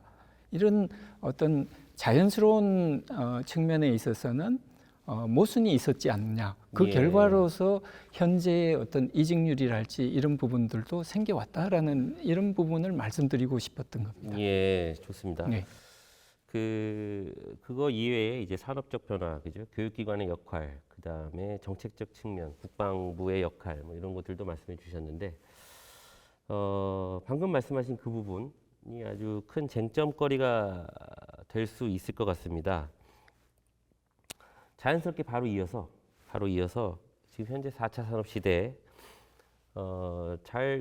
우리 젊은 세대들이 이제 초급 회계사들이 승선을 기피하는 현상들이 벌어지고 있어요. 통계적으로도 그 역삼각형 구조가 이제 그것을 말해주고 있는데, 그러한 그 이슈와 쟁점 사항으로 자연스럽게 넘어가는 것 같습니다. 이 부분에 대해서 우리 이철중 이사님께서 먼저. 네. 아까 이제 국가가 개입을 해오지 않으면 그러면은 결과적으로 산업계에서 좀 더 적극적으로 좀 나서야 된다라는 말씀은 안 하셨지만은 그렇게 좀 저는 들렸어요. 예. 맞나요, 학장님? 네, 저는 그렇게 보고 있습니다. 예. 예. 그래서 바로 하실 말씀이 있으실 것 같아서 이사님께서 먼저 좀 말씀해 주시죠. MZ 세대에서 얘기하는 겁니까? 예, 그렇죠. 예. 네. 뭐 MZ 세대라 그래가지고 특별한 신인류는 아니죠. 우리가 봤을 때는 그냥 평범한 우리 주변에 있는 어떻게 보면 조카고 그다음에 우리 가족들이고 다 이런 정도의 나이대고요. 일반적으로 선사들이 느끼는 부분이라고 이제 말씀을 드리면은 MZ 세대 회계사들의 특징은 인터넷이라든지 SNS 등 이런 사회와의 연결을 상당히 중요하게 생각하는 것 같고요. 또한 기성세대에 비해서 우리 아까 정학장님도 말씀하셨지만 워라밸을 중시하고 또 어떻게 보면 급여도 상당히 중요하지만 또 휴가 보장 제도라든지 이런 부분에 대해서 깊은 생각을 가지고 있는 것 같습니다. 또 본인의 생각과 맞지 않는다면은 좀 과감성, 의지에 대해서 이런 부분들도 옛날에 어떤 다른 과거에 비해서는 트렌드가 그 정도로 변화가 있지 경향이 있지 않느냐 생각을 합니다. 또 이에 따라 가지고 중장년층 관리급과 그다음에 초급 MZ세대 회계사 간에 한 20-30년 정도의 그 나이 차가 있고 가치관과 그다음에 사고방식에서 갈등 구조도 상존하고 있다고 생각합니다. 예. 선박이 한 20명 정도 생활하는 공간이라고 하면 초급 회계사는 개인적인 가치관 차이를 고려하지 않는 어떤 기존 승선자들을 꼰대라고 생각하거나 답답해할 수 있을 겁니다. 예. 그리고 또 그 반면에 대다수의 승조원들은 한 명의 MZ세대 초급 회계사가 19명의 그들이 말하는 9세대를 맞추는 것이 어쩌다 보면 합리적이지 않느냐 이렇게도 또 바라볼 수 있을 겁니다. 그렇게 서로 세대 차이가 나는 그 사람들도 누구에게는 아버지고 삼촌이고 형 누나이고 누구에게는 아들, 딸, 조카, 동생일 것이기 때문에 어떤 서로 나름대로의 그런 다름을 이해하고 공감하는 능력이 필요한 포인트가 아닐까 생각합니다. 그래서 제가 MZ세대라든지 이런 데 문제점이 있다고 생각하는 것보다는 예. 어떻게 보면 상호적인 공감, 서로의 21세기 가장 큰 지능이라는 게 공감 능력이라 하지 않습니까? 예. 이런 부분이 가장 필요하지 않나 이렇게 생각하고 있습니다. 예. 감사합니다. 그 말씀 중에 그 휴가 보장 제도. 예. 그러니까 이제 너무 장기 승선을 하다 보면 이직률도 높아지고 그다음에 직업 회피감도 높아지고 뭐 이러기 때문에 선주단체에서는 여러 가지 제도의 도입을 통해서 어떤 복지 시스템을 구축하려는 것 같은데요. 휴가 보장 제도는 어떻게 좀 준비를 하고 계신 겁니까? 네, 사실 가장 이제 중요한 그런 복지 정책 중에 하나가 그 휴가 정책이라고 생각합니다. 지금 현재로서는 일반적으로는 그 뭐 법적으로는 8개월 승선하고 4개월 이내에 휴가를 줘라 이렇게 되어 있지만 현재 외양 상선 경우에는 약 한 6개월 정도 승선하고 한 2, 3개월 휴가를 가는 이런 체계입니다. 예. 근데 이것도 어떻게 보면은 21세기에는 좀 개선을 해야 되지 않겠느냐 하는 거를 서로 노사 간에 다 공감을 하고 있습니다. 그래서 우리는 뭐 뒤에도 말씀을 드리겠지만 한국 선원들이 특히 이제 해기사들 부원은 다 포함입니다. 한국 선원들에 대한 그런 복지 정책을 위해서 정말 노력하고 그다음에 논의하고 그 휴가인을 줄여갈 수 있는 협의를 할 그런 준비를 하고 있습니다. 예. 휴가 기간을 늘려가는 거죠. 예, 승선 기간을 줄이고 예, 승선 기간 휴가 줄이고 기간을 휴가 늘려가는. 기간을 늘려가는. 제가 조금 더 부원 예. 설명드려도 되겠습니까? 해주십시오. 예. 이 제가 드린 말씀이 자칫 이제 오해를 조금 불러일으킬 수도 있는데 어느 면에서는 이게 국가가 정책적으로 선언을 육성해 왔다는 거는 우리나라의 그 어떤 공급 구조가 국가의 어떤 의존적이다 보니까 국가의 이렇게 정책이 변하면은 금방 쓰러져 버리는 예. 이런 어떤 구조적인 측면이 있는 것 같습니다. 예. 그런 면에서 제가 공급하고 어떤 수요의 이런 측면에서 밸런스를 이루기 위해서는 결국 선주 측에서 어떤 선주 단체가 가지고 있는 어떤 해운 기반의 어떤 정책의 방향이랄지 예. 이 국가가 생각하는 국가의 어떤 제도적인 방향 이 부분들이 어떤 조화를 이루면서 우리나라 선원 육성이 이루어져 나갈 때 비로소 이런 정책적으로 일어날 수 있는 문제 예. 어떤 불균형의 문제도 조금 해소할 수 있는 근거가 되지 않을까 이제 이런 생각을 가지고 있습니다. 예. 거기에 알겠습니다. 좀 예. 추가를 드리면요. 네. 어떻게 국가계의 문제와 그 다음에 산업계로 나오던 방위만 산업계에서 알아서 이제 개별적으로 했던 거를 가장 비근한 예로 보여주는 게 일본하고 한국인 것 같습니다. 예. 일본 같은 경우에는 다 개방을 했죠. 예. 그래서 지금 현재 한 외양 상선만 해도 2,500척이 넘는 세계에서 지금 원투를 가는 가장 큰 해운 국가가 됐습니다. 예. 상선대 규모로 봤을 때. 예. 그런데 그 반면에 거기에 승선하는 한국인 그 자국선은 일본 선원들은 예. 한 2천여 명에 불과하다고 아까 말씀드렸었습니다. 2,200명. 예. 그러면은 결국은 자국 회기사라든지 선원들에 대해서는 카보타지 내항으로만 끝냈습니다. 거기는. 근데 우리나라는 어떻게 보면 산업에서는 내가 오늘의 그 생존을 위해서 비용을 절감하고 이런 쪽에서 몰릴 수밖에 없는 입장이 될 겁니다. 어떤 위기 상황에서는. 예. 그럼에도 불구하고 국가에서 양성을 했고 그다음에 국가 인력을 같이 키운다는 이런 공감한다는 내용에서 산업계도 거기에 기여를 하고 그다음에 정부도 인력을 양성하는 데 기초적인 것들을 다 제공을 했고 예. 이랬기 때문에 우리가 뭐 이런만큼 선대는 가지 못할지언정 예. 한국 선원들은 자국 선원들 일본보다도 훨씬 많이 지키고 있지 않겠느냐 예. 그런 차원에서 어떻게 보면 국가의 역할 그다음에 선주의 역할 이런 것들 그다음에 노동자의 역할 다 골고루 충분히 기여를 하고 있다 이렇게 생각하고 있습니다. 예. 감사합니다. 정 학장님께서 말씀해 주신 내용이 이제 너무 이제 국가에 의존적으로 이런 인력을 육성해 온 것 아니냐 그러한 우려를 말씀해 주셨고 이것에 반해서 이제 뭐 해운 산업계는 ESG 경영 아까 말씀해 주셨는데 그러한 측면에서 또 접근을 하고 있고 이제 그것이 아니다라는 측면에서 좀 이렇게 우회적으로 자꾸 이게 표현을 해주시는데 제가 그냥 물어볼게요. 네. 우리 해운협회 이사님께서는 한국 선원 육성 계속 해야 된다고 생각하시나요? 아주 그냥 명확하게 말씀을 드리면 네. 우리의 그 인력은 우리가 어느 정도의 뭐랄까요 자국 시장은 꼭 가져야 된다고 생각합니다. 예. 그렇지 않으면 네. 우리가 그 HMM이 다시 한진해운 이후에 사태 이후에 HMM을 국가에서 키웠지 않습니까? 네. 그렇지 않았을 때 우리 물류가 얼마만큼 위협을 가졌겠습니까? 예. 마찬가지로 우리의 인력도 경쟁할 수 있을 정도의 규모가 어느 정도에 대해서는 사회적 합의가 있어야 되겠지만 예. 충분히 가져가야지만 내수 그다음에 외세에 대한 거에 휘둘리지 않겠다 예. 하는 생각을 가지고 있습니다. 예. 감사합니다. 그러한 측면에서 또 일본 사례를 들어주신 거죠?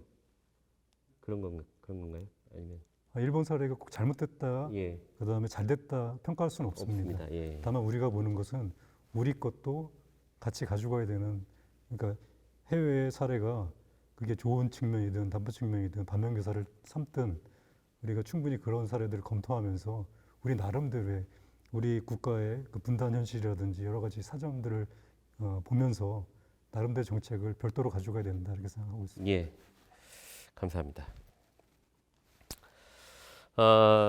정학장님께서도 말씀해 주시고, 그 다음에 우리 이철중 이사님께서도 말씀해 주셨는데, 지금 현재 그 MZ 세대가 갖고 있는 이런 이직률 이런 문제가 있어요. 이제 그런 측면에서 이러한 MZ 세대의 특징, 그 다음에 이제 우리 교육기관에서 그러면 회계 교육을 어떻게 접근을 해야 될 것인가, 이런 패러다임은 어떠한 변화가 필요한 것인가, 이런 것들을 우리가 한번 살펴봐야 될 텐데, 이러한 측면에서 우리 김 학장님께서 한번 말씀해 주시죠.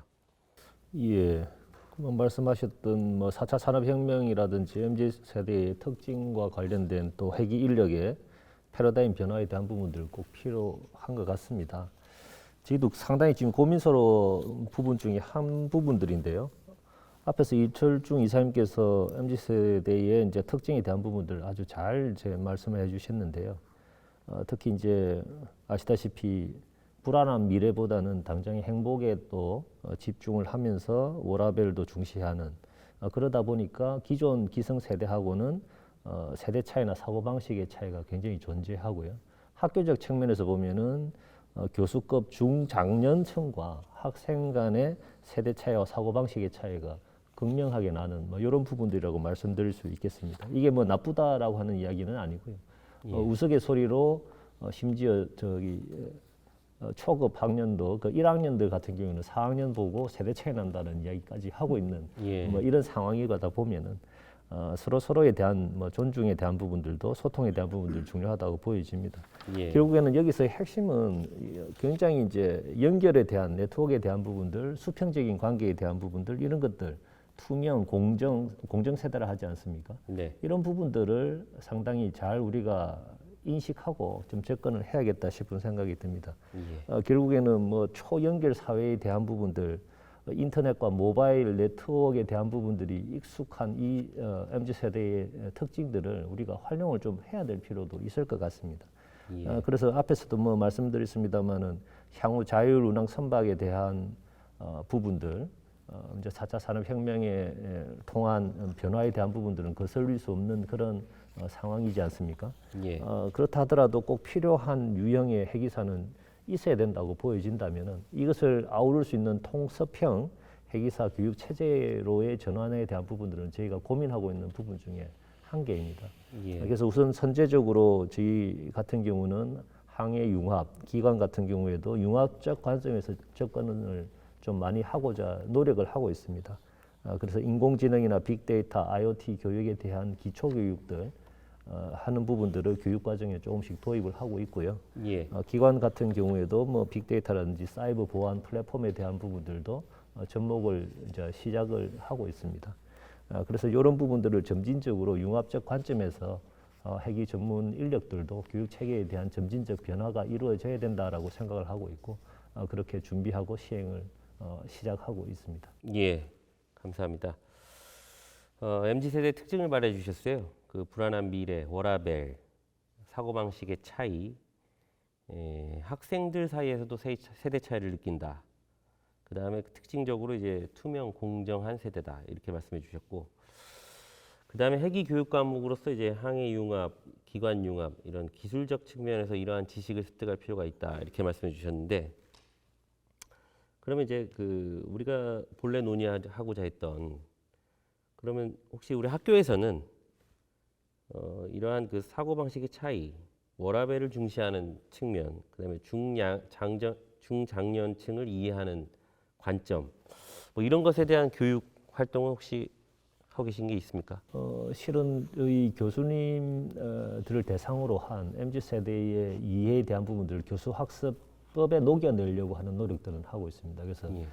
현 세대가 가지고 있는 특징에 대한 부분들을 말로서 또 사례로서 설명을 드리고 보여드리면 굉장히 예. 또 놀라워하시기도 하고 또 이해의 폭이 또 넓어지면서 예. 실제 그런 방법을 통해서 수업에 적용시키는 이런 부분들을 지금 현재 하고 있고요. 예. 그다음에 이제 앞에서 말씀드렸던 뭐 인공지능이나 빅데이터에 대한 부분들도 딱딱하게 접근하면은 굉장히 지루해하는 특징들을 가지고 있습니다. 그래서 예. 우리가 지금 현재 이야기하고 있는 뭐 메타버스 안에 세계를 구축해가지고 비교과식으로 프로그램들을 진행을 조금 하고 있는데요. 예. 오히려 그런 부분들이 효과가 좀 더 많은 것 같습니다. 예. 그래서 그런 접목들을 하려고 노력을 하고 있습니다. 예. 그 말씀하신 그 세대 갈등과 관련된 그다음에 MZ 세대 특징과 관련된 학습은 이제 교수님들을 대상으로 그죠? 네. 예. 또 이렇게 학습을 또 시켜주고 계시고 학생들은 비교과 프로그램 형태로 접근을 형태로 하고 접근하고 계시고 예. 감사합니다. 지금 이제 기존 회기 전승 방식의 어떤 그 문제점, 그다음에 세대 특징 이런 것들을 계속 이야기하고 있는데 이러한 문제점에 대해서 좀 특별히 또 네. 하실 말씀이 있으시다고 들었습니다. 우리 정학자님께서 네. 부탁드립니다. 예.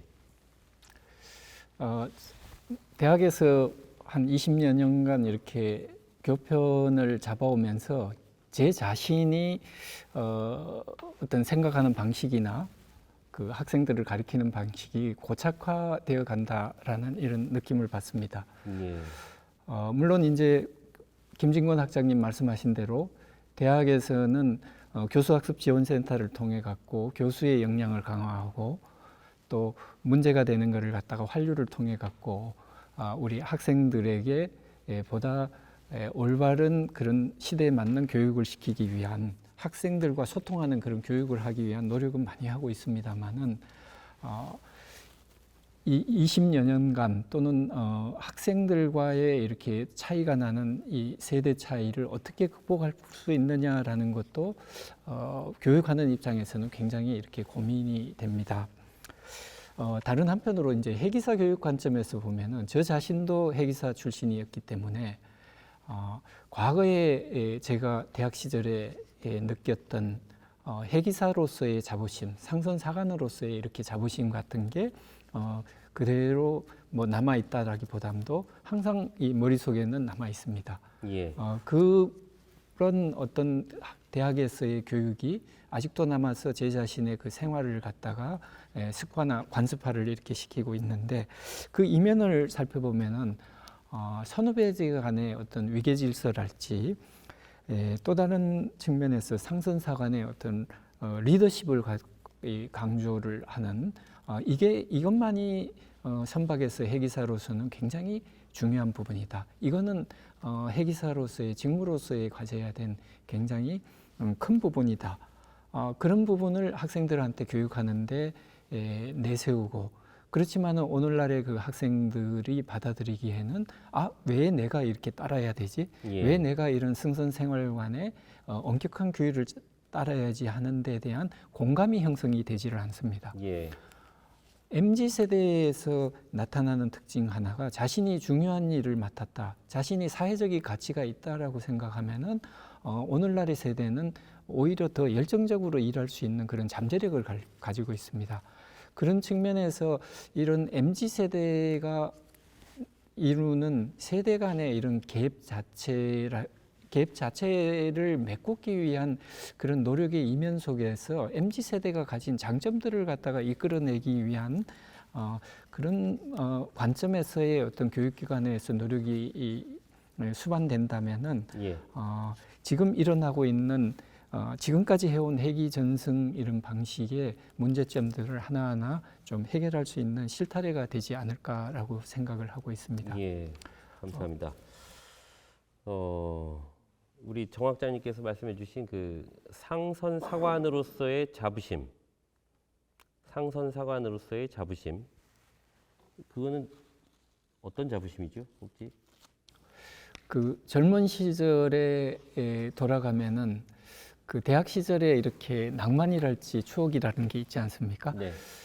저희 그 해양대학은 좀 독특한 그런 낭만을 가지고 있는 것 같습니다. 예. 그것은 어떤 추억일 수가 있는데 내가 제복을 입고 거리를 다녔을 때 이 느낄 수 있는 어떤 자긍심이랄지 그런 부분들이 자연스럽게 이렇게 머릿속에 자리 잡으면서 상선사관이라는 이런 교육을 학교에서도 강조를 했습니다. 예. 그런 면에서는 지금 교육자의 입장이 된 저로서는 이것을 상선사관의 하나의 리더십으로서 회기사들이 가져가야 된다. 예. 이런 표현을 지속적으로 하고 싶고 이걸 어떻게 효과적으로 학습을 시킬 건가 하는 이런 생각을 해왔던 것입니다. 예.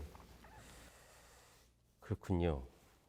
그 엄격한 규율 이런 것에 대해서 공감을 형성하지 못하는 경향이 있다 이렇게 말씀해 주셨는데 아무래도 이제 선내에서 활동은 아무래도 직위체계라든지 안전 문제로 인해서 직위체계가 엄격한 것으로 알고 있고 뭐 그렇다 보니까 이제 학내에서도 이제 그러한 규율을 적용해서 이제 우리 생활을 하도록 하고 있는데 마치 그 군사학교처럼 그죠?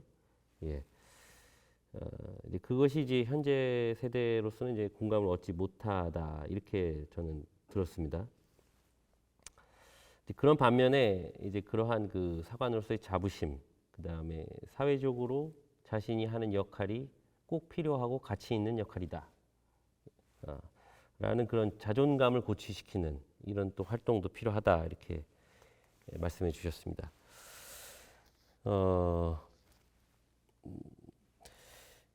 그러면 이제 우리나라는 이제 이렇게 해왔고 현재 지금 이런 모습인데 그럼 해양 선진국들이 있어요. 우리가 아는 해양 선진국 뭐 영국이라든지 미국이라든지 뭐 노르웨이 뭐 이런 국가들이 이제 아마 대표적일 겁니다. 일본 이야기는 많이 하셨고 그러한 나라들의 핵이 전승 방식에 대해서 궁금해하지 않을 수 없습니다. 그러한 핵이 전승 방식에 대해서 우리 이사님께서 한번 말씀해 주시죠. 예. 네, 뭐 다른 대부분의 선진국가들과 좀 다르게 미국 같은 경우에는 MSP라 그러나요? 국가 그 안보 계획에 따라 가지고 별도로 이제 그 선원비를 지원하고 그다음에 자기 카보타지에 미국은 뭐 그 연합만 다녀도 그 대항을 다니는 정도의 거리가 되니까요. 예. 거기에 대해서는 카보타지를 가지고 지원을 하고 그다음에 선원비까지 다 지원해서 미국 국적 선원들이 상선을 주로 내항 선선을 유지하는 그런 것들을 하고 있습니다. 예. 근데 어떻게 보면 공통적인 그런 사항은 아니거든요, 그 부분이. 예. 그래서 불충분한 그 예비 인력, 그다음에 장기 승선을 지속적으로 유도하는 등의 해기 인력 관리, 그다음에 의무복무의 종료 후에 승선자가 급격히 감소하는 우리들이 가지고 있는 그 등선 예비 구역에 대한 이런 의존하는 공급 이슈, 이런 해기 인력의 질보다 양에 집착하는 것이 기존 우리들의 가지고 있는 해기 전승 방식이었고 그게 예. 이제 문제점이라고 아까 장학자님도 말씀하셨고요.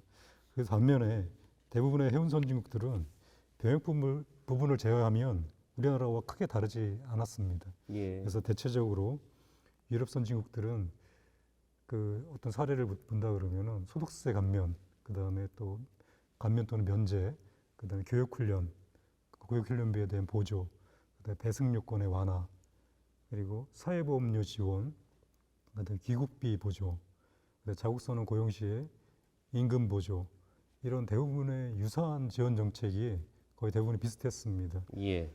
그러나 이제 승선 기피 현상이 심화되면서 그 척당 자국선언에 대한 배승 요건은 어떻게 불가피하게 완화되었고 매우 제한적으로 해기 전승을 유지하고 있는 이런 상황을 보여집니다. 근데 한편으로는 해운 기업의 그 조세 제도와 연계한 예. 그런 노력을 해나가고 있습니다. 그 특별히 이제 법인세를 일반 기업들이 이제 납부를 해야 되는데 예. 그거를 대신해서 그 톤세 제도를 해운 기업에 적용하고 그 톤세 제도를 이용하는 해운 기업들은 자국선에 대한 고연 정책과 연계하는 예. 그런 정책들을 해나가고 있었습니다.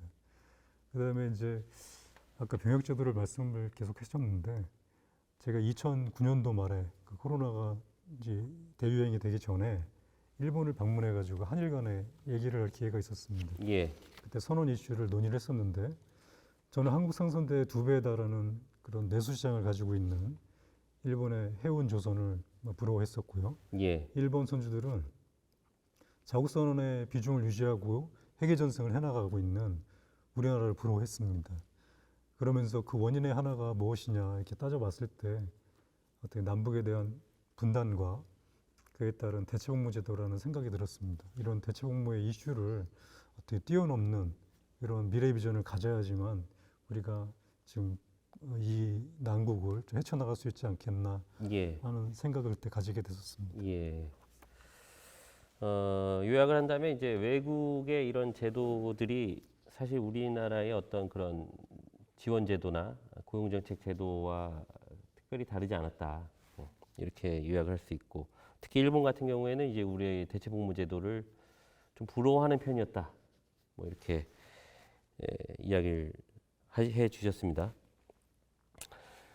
말씀 중에 이제 전반적으로 이제 문제점 식별을 쭉 해주셨고, 이와 더불어 이제 개선책에 대해서 쭉 이렇게 한 번씩 말씀을 해주셨어요. 자연스럽게 그러하면 이러한 그 회기 전승을 우리가 하기 위해서 전반적인 개선 대책도 있을 것이고, 뭐 교육기관 측면에서 대책도 언급을 해주셨는데 한 번 더 구체적으로 또 우리가 어떤 방식으로 교육기관, 그 다음에 노조, 기업, 그 다음에 정부, 저도 이제 이 회사 정책 토론회를 준비하면서 여태까지 나와 있는 논문이나 보고서를 이렇게 쭉 봐왔는데 주로 이제 정부가 해야 할 역할, 제도적 측면에서의 언급을 위주로 해놨더라고요. 그래서 사실 그 정부만 이 일에 개입해서 적극적으로 나서서 될 문제인가 하는 그런 의문점이 들더군요. 이제 그러한 측면에서 우리 그 각 산업계라든지 노조단체라든지 그 다음에 교육기관이라든지 분명히 역할이 있을 것 같습니다. 그런 역할론적 측면에서 전반적인 개선 대책에 대해서 우리 한번 양희목 상무님께서 한번 말씀해 주시죠. 네.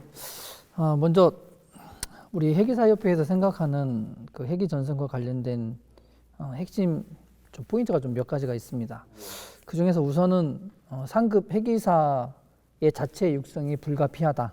그래서 회계 단절을 막고 회계 전승을 위한 전략적 대책 수립과 시행에 노사정 산업계가 함께 같이 모여서 머리를 맞대고 골든타임을 놓쳐서는 안 된다는 그런 분기점에 와 있다라는 그 위기 의식을 같이 하고 있습니다. 그래서 저희는 한 6가지 정도를 좀 언급하고 싶은데요. 앞서 말씀드린 대로 첫 번째로 한국인 상급 회계사 자체 양성이 불가피하다. 외국인 회계사로 대체하는 것에는 한계가 분명히 있고, 앞서 빔코에서도 말씀했었던 그 자료에 의거하건대 관리급 회계사는 전 세계적으로 부족하기 때문에 자체 회계사 양성은 불가피하다.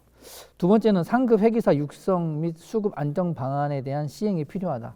그래서 노사 간 외국인 회계사 고용 범위를 재협의해서 앞서 말씀드린 대로 역삼각형의 구조를 빨리 개선을 해야만 된다. 그리고 세 번째는 육해상 회계사 연계 수급 및 운용이 필요하다.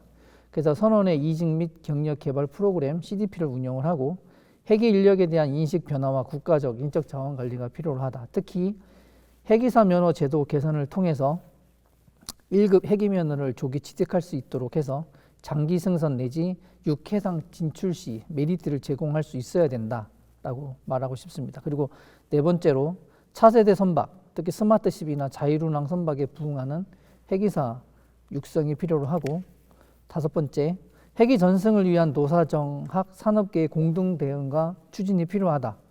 그래서 특히 상급 회계사 확보를 위한 통합적이고 효율, 효과성이 높은 대책의 선택과 집중이 필요로 하다. 그래서 앞서 말씀드린 대로 미래 회계 인력 육성 협의회를 통해서 12개 기관 단체가 교육기관, 선언기관, 교육기관 이렇게 같이 노사정학이 함께 모여서 머리를 맞대고 공동의 대응이 필요하다. 그리고 앞서 이출중 이사님도 잠깐 언급을 하셨습니다만 내양선, 즉 연안해운의 경우에는 회계사 수급에 대한 특단의 대책이 필요하다. 지금 내양선 같은 경우에는 고령화가 굉장히 심각해서요. 60세 이상은 57% 이상이 됩니다. 그리고 임금도 2020년 기준 내양선원의 평균 임금이 외양 대비 약 64% 수준이라고 밝힌 바가 있습니다. 그래서 이번에 한국해운조합에서 인천 해사구와 6급 회계사 양성에 대해서 직접 선주 쪽에서 나서는 그런 모양새인데요. 이렇게 한 6가지 정도를 말씀드릴 수 있을 것 같습니다. 예, 감사합니다. 여러 가지 이야기들을 해주셨는데 특히 조금 짚고 가야 될 이슈를 사회자가 선정을 한다면 육해상 진출 문제, 그죠? 예, 이 커리어 패스, 직업 연계 문제잖아요. 이런 것들이 자연스럽게 되거나 혹은 제도적으로 좀 보장이 되면 좋을 것 같다는 생각이 금방 들었습니다. 예. 그 문제에 대해서도 고민을 할 필요가 있을 것 같고, 그 다음에 임금 문제가 있었어요. 네. 사실 우리가 이제 이미 다루었던 이슈, MZ세대 특징 뭐 이런 것들 얘기했고, 그 다음에 이직률, 이탈률 얘기했는데, 결과적으로 이제 어떤 특정한 보상, 복지 뭐 이런 것들이 이 회기 전승에 큰 도움이 될 거라고 생각이 되는데, 물론 그것이 전부가 아닙니다만은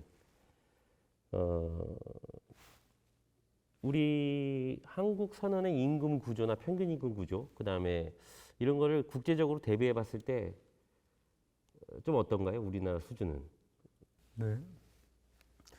어떻게 보면은 그 부원과 회계사를 나눠봤을 때 부원은 뭐 비교가 안 될 정도로 한국이 훨씬 높습니다. 예. 그래서 이거는 예. 국제 경쟁력에서는 없고, 예. 그다음에 회계사 측면에 봤을 때는 주니어 차원에서는 이항기사까지, 예. 사망기사부터 이항기사까지는 또 이것도 외국보다 훨씬 높은 수준입니다.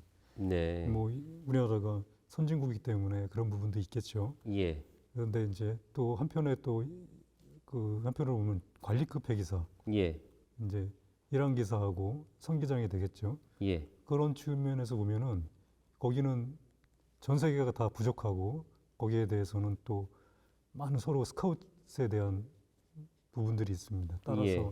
관리급은 해외와 유사하다, 큰 차이가 없다 이렇게 볼 수 있습니다. 그러니까 맨 상위 직급은 해외랑 비슷하고, 예. 그다음에 중간 관리급과 중간급과 그다음에 부원에 대해서는 뭐 비교 안 될 정도로 많이 높고, 이 정도로 보시면 되겠습니다. 예. 그렇습니까? 제가 한 말씀 드리면 아까 예, 예. 이태중 이사님 말씀하신 대로 예. 임금 경쟁력을 저희도 봤는데 상급 회계사 같은 경우에는 말씀하신 대로 임금 차이가 안 납니다. 우리나라 회계사나 뭐 다른 나라 회계사나 별 차이가 없습니다. 예. 문제는 우리나라의 초급 회계사의 임금이 너무 높다. 높은 게 문제입니까? 네, 하우상박 구조로 되어 있어서 예. 그러니까 하급 회계사의 급여가 너무 높게 설정이 되어 있습니다. 예. 그게 아무래도 좀 예전에 졸업하는 시점이 다 비슷하고 대기업 공채 시에 우수한 회계 인력을 먼저 선점한다는 그런 입지하에 예. 그냥 입도 선매식으로 먼저 좋은 회계사들을 이제 가져가려고 하다 보니까 그렇게 됐는지 모르겠습니다만 예. 초급 회계사의 급여가 상당히 높은 수준입니다. 그래서 어떻게 보면 이제 경쟁국 선언에 저희가 봤을 때 약 한 170%까지 육박하는 수준이라고 볼 수도 있겠습니다. 예. 그래서 이제 문제는 우리나라 초급 회계사의 이제 경쟁력을 상실하게 되는 요인 중에 하나가 하우상박 구조의 임금 구조. 그래서 초급에서 상급 회계사로 가게 되는 그 약 한 4년 정도의 시간.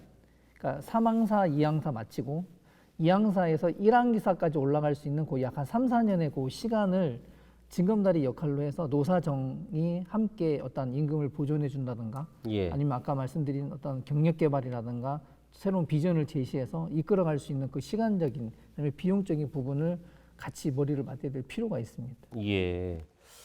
감사합니다.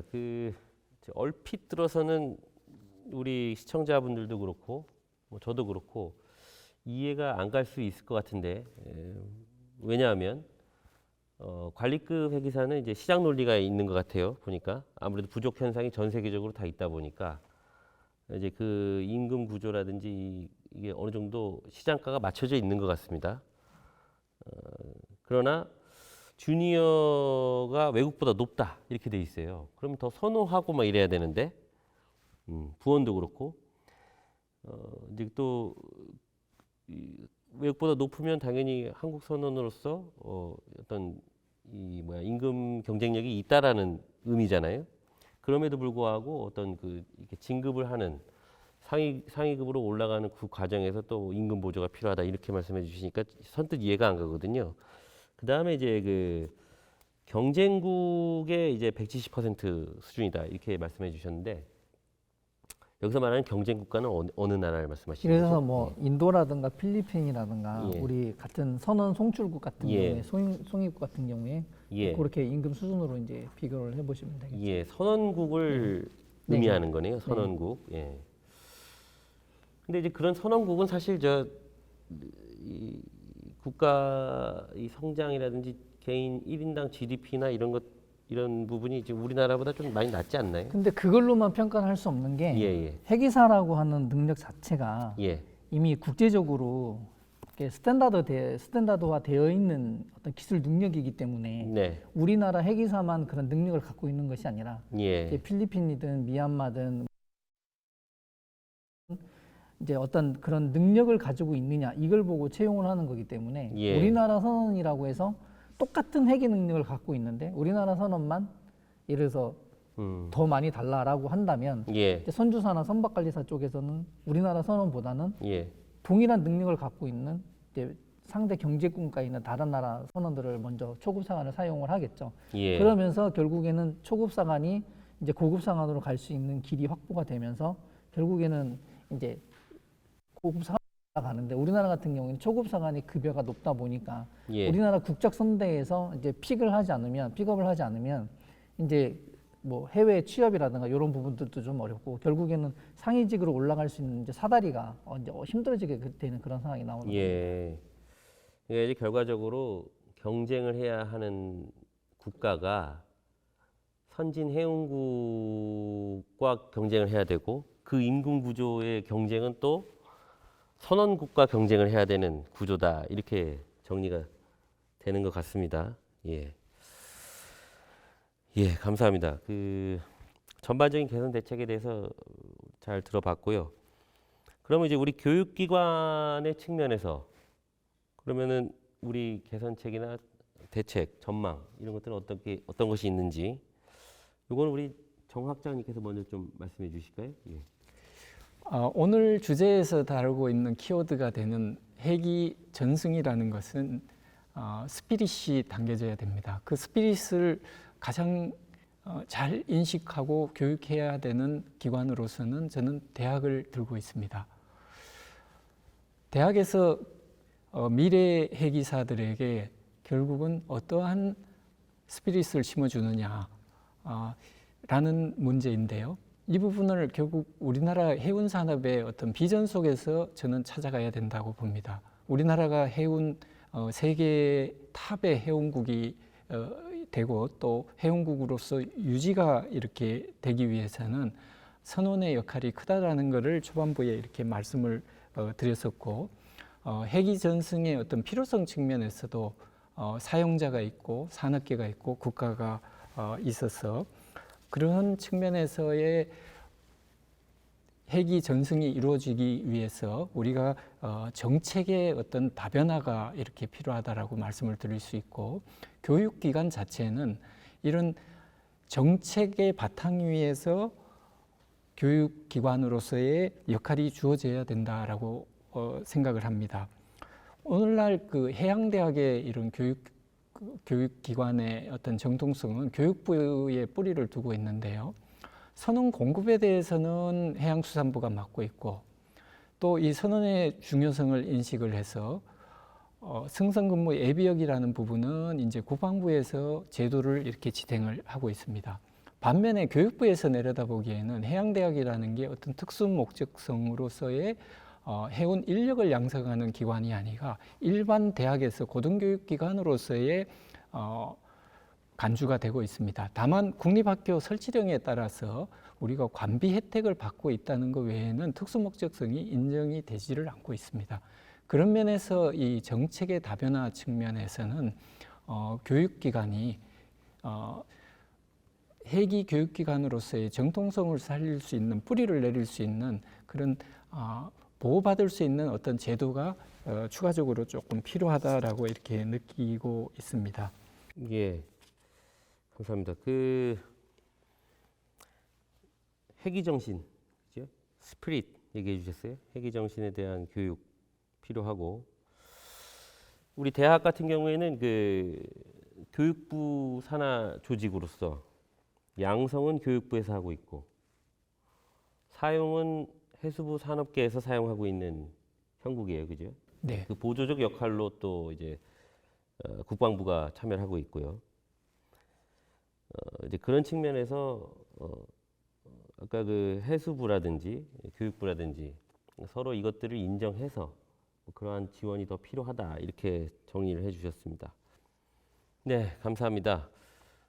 교육기관 측면에서 추가적으로 우리 김 학장님께서 조금 더 말씀해 주시지요. 예, 정중식 학장님께서 전체적인 큰 틀에서의 교육기관에 대한 이야기를 해주셨는데요. 저희도 뭐 같은 입장이고요. 저희는 조금 더 디테일한 이야기를 잠깐 드리겠습니다. 저희 역할에 대한 부분들이니까 그렇습니다. 결국 회기전선고 관련된 부분들은 교육기관에서는 학생들에 대한 동기부여나 목표의식에 대한 부분들이 중요하다고 생각을 합니다. 결국에는 해양계 대학을 왔고 그리고 해운업계에 종사할 생각이 있는 학생들에게 그러한 동기부여 그리고 이런 회기전성을 통한 즉 선박 성성 경력을 통한 진출 분야에 대한 다양성이라든지 이점에 대한 부분들을 이야기를 해주고 목표의식을 심어줌으로써 이것이 곧 회기 전성이 되는 장기 성선으로 가는 길이지 않겠느냐 싶은 생각이 듭니다. 그래서 저희 같은 경우에는 그런 커리어 패스에 대한 부분들을 비교과 프로그램이라든지 체험 중심의 활동들을 만들어서 제공을 해주려고 노력을 하고 있고요. 그런 교육 체계로 조금은 더 변화를 하려고 노력을 하고 있습니다. 아주 디테일한 예를 하나 드린 것이고요. 사회적 제도적 활성화와 관련된 부분들은 저희도 역시 공감을 하고 있고 조금 노력을 더 하려고 합니다. 교육기관적 측면에서는 특히 장기 성선 희망자에 대한 부분들을 조금 더 식별을 하고 또 발굴을 해서 도선사와 연계시켜주는 이런 1대1 멘토링 사업이라든지 이런 부분들을 또 진행을 하고자 합니다. 특히 우리 그 회기사 협회라든지 하는 데서도 회기전선과 관련된 여러 제도에 대한 이야기를 하셨는데요. 앞에서 말씀하셨던 장기 성선에 대한 동기부여적 측면에서 지금 현재 중소기업을 대상으로 하는 청년 구직자들에게 목적 기금을 더 태워주는 이런 부분들이 있습니다. 이제 내일 채움 공제 이런 제도들이 있는데 이것이 이제 성선을 하고자 하는 동기부여의 방식으로서 제공이 된다면은 미래 회기 청년을 위한 내일 채움 공제 같은 이런 제도들도 활성화가 될 수 있지 않겠느냐 싶은 생각이 듭니다.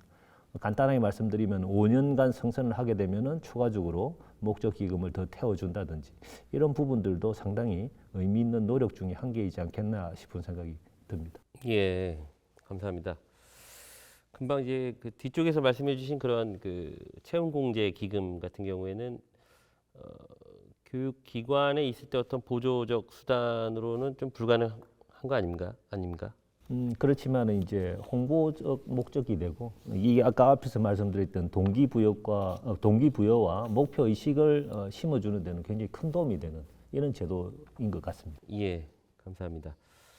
그 진출 분야의 다양성, 커리어 패스에 대한 그 소개, 교과목에 대한 재편성 이런 부분에 대해서 말씀해 주셨고 목포해양대학교의 정 학장님께서 말씀해 주신 어떤 회기 정신, 스피릿과 관련된 내용과 말씀해 주신 그 동기부여 양해양대학교 학장님께서 생각하시는 게 거의 일맥상통한 것 같습니다. 예, 바로 이어서 그 노조와 기업적 측면에서 또 우리가 어떤 그 역할을 해봐야 될 것이 있을 것 같은데요. 이 부분에 대해서는 우리 이 이사님께서 말씀해 주시죠. 네, 지금 양 학장님께서 전체적인 큰 틀에서 말씀을 해주시고 특히 그 스피릿이라든지 또는 동기부여에 대한 부분에 대해서 저희도 크게 생각하고 있습니다. 어떻게 보면 정책적인 측면에서는 제가 봤을 때 이런 우리가 회계전성이라든지 이런 부분들을 해결할 수 있는 부분에서는 지금 우리가 외항성선에 저희가 종사를 하고 있고 그런 쪽에서 중심으로 얘기를 했지만 어떻게 보면 내항성선 선원들에 대한 그 매력화가 하나의 정책의 중요한 그 키가 아닐까 생각합니다. 예. 외항보다는 내항선에 근무하는 것을 선호하고 그렇게 되도록 그 정책적인 지원이 필요하지 않을까 이렇게 보여집니다. 예. 근데 우리 쪽에 또 우리 외항 쪽이라든지 우리 전반적으로 봤을 때는 앞으로의 선언 정책은 그 해기사 중심의 한국인 해기사 중심으로 좀 전환을 해야 되겠다 이런 생각이 듭니다. 우리나라 1인당 국민 총소득 GNI가 17년에 처음 3만 달러를 넘었습니다. 그 다음에 지난해 3만 5천 달러를 돌파해서 3만 5,168달러까지 갔습니다. 어쩌면 3만 달러 이상의 국민소득을 하는 국가에서 자국선을 유지한다는 것은 큰 도전 과제가 아닐 수 없을 겁니다. 예. 특히 그 부원선언에 대한 부분은 우리나라는 현재 임계치에 다다르고 있다고 생각합니다. 이에 따라 가지고 말씀드린 제한 요지는 외국인 선언에 대한 승선 제한에서 한국인 선언 의무 승선으로 컨셉을 바꾸는 것을 제안드리고 싶습니다. 부가가치가 높은 선종과 미래기술 중심으로 한국인 해기사를 승선시켜 양진의 해기사 양성 체계를 마련하는 것으로서 학령 인구 감소라든지 그다음에 대체복무 인원 감소, 그다음에 해양기학교 졸업 인원, 그리고 해운 연관 산업의 인력 수요, 그다음에 해기 전승까지 종합적으로 고려해서 정예 인력으로 양성하는 이런 것이라고 컨셉을 말씀드리겠습니다. 예. 한편으로는 해상 근로 기피로 승선 운항 인력 수요와 공급 문제가 심화됨에 따라서 인력 문제 해소, 그다음에 친환경, 비용 절감, 해양 사고 저감 등을 위해서 자율운항 시스템의 도입과 그 발전이 촉진될 것으로 예상되고 있습니다. 따라서 미래 해기 인력 양성과 항공의 부원선을 비롯한 기존 인력의 재교육 방안까지도 체계적으로 준비하고자 하고, 그리고 가장 중요한 정책으로 우리가 지금 앞서 말씀드린 것 중에서 승선 기간을 단축하는 문제, 그러니까 선원들의 복지 차원을 말씀을 드리는 겁니다. 예. 그다음에 휴가 일수의 연장, 그 유급휴가 제도에 대한 이런 개선입니다. 그리고 장기 승선 수당, 그다음에 장기 승선 소득세 감면이라든지, 그다음에 우리 아까 학장님이 말씀하신 그런 채용 공제를 비롯해서 좀 퇴직연금까지도 검토하고, 예. 그다음에 당장에 필요한 것은 재해보상 기준에 대한 그를 좀 개선을 하고, 그다음에 선원 유족 보상금까지도 확대해야 되지 않을까 이런 생각을 하고 있습니다. 예. 따라서 우리는 어떤 해기사에 대한 앞으로의 미래에서는 해운의 인력이 지금까지 운항 인력에서 어떻게 보면은 해운 전문 인력으로 바뀔 것 같습니다. 예. 즉 1인에 대한 부가가치가 올라가고 그 개인이 가진 보안 등급이라든지 정보력이 분명히 높아질 것입니다. 따라서 해기사한테는 국가관이라든지 우리 정학장님 말씀하신 부분과 비슷한 시맨십에 대한 부분이 강조될 중요 가치라고 생각하고요. 또 우리 선주나 노조나 다 같이 합심해서 한국인 선원들의 복지 정책 개선을 위한 이런 노사합의에도 적극적으로 임할 생각입니다. 네, 예. 이상입니다. 예, 감사합니다. 전반적인 사항을 말씀해 주셨고, 이제 주로 이제 정책적 내용에 대해서 이야기를 해주셨는데, 특히 우리 아무래도 이제 기업 단체에 계신 분이다 보니까 승선 기간 단축에 대한 사항, 그다음에 휴가 일수 증가에 대한 부분, 그다음에 장기 승선 수당, 소득세 감면은 이제 우리 정부가 좀 도와줘야 되는 내용 같고, 그다음에 퇴직연금도 이것도 물론 이제 그 노사가 이제 펀딩을 통해서 이뤄낼 수 있을 것 같긴 한데요. 어쨌든 이런 부분도 고민을 하고 있고, 그죠? 예. 근데 이런 부분들이 예. 우리가 이런 하나의 아이템을 가지고 이걸 꼭 하겠다 이런 약속을 하는 부분은 아닙니다. 다만 우리의 마인드는 분명히 오픈돼 있고 거기에 대해서 노사 간의 협의에 충분히 임할 그 자세가 돼 있다. 그 말씀 예. 강조하고 싶습니다. 그렇습니다. 예. 노사가 잘 협의를 해서 조금 더 나은 복지 시스템이 만들어졌으면 좋겠습니다. 예. 예.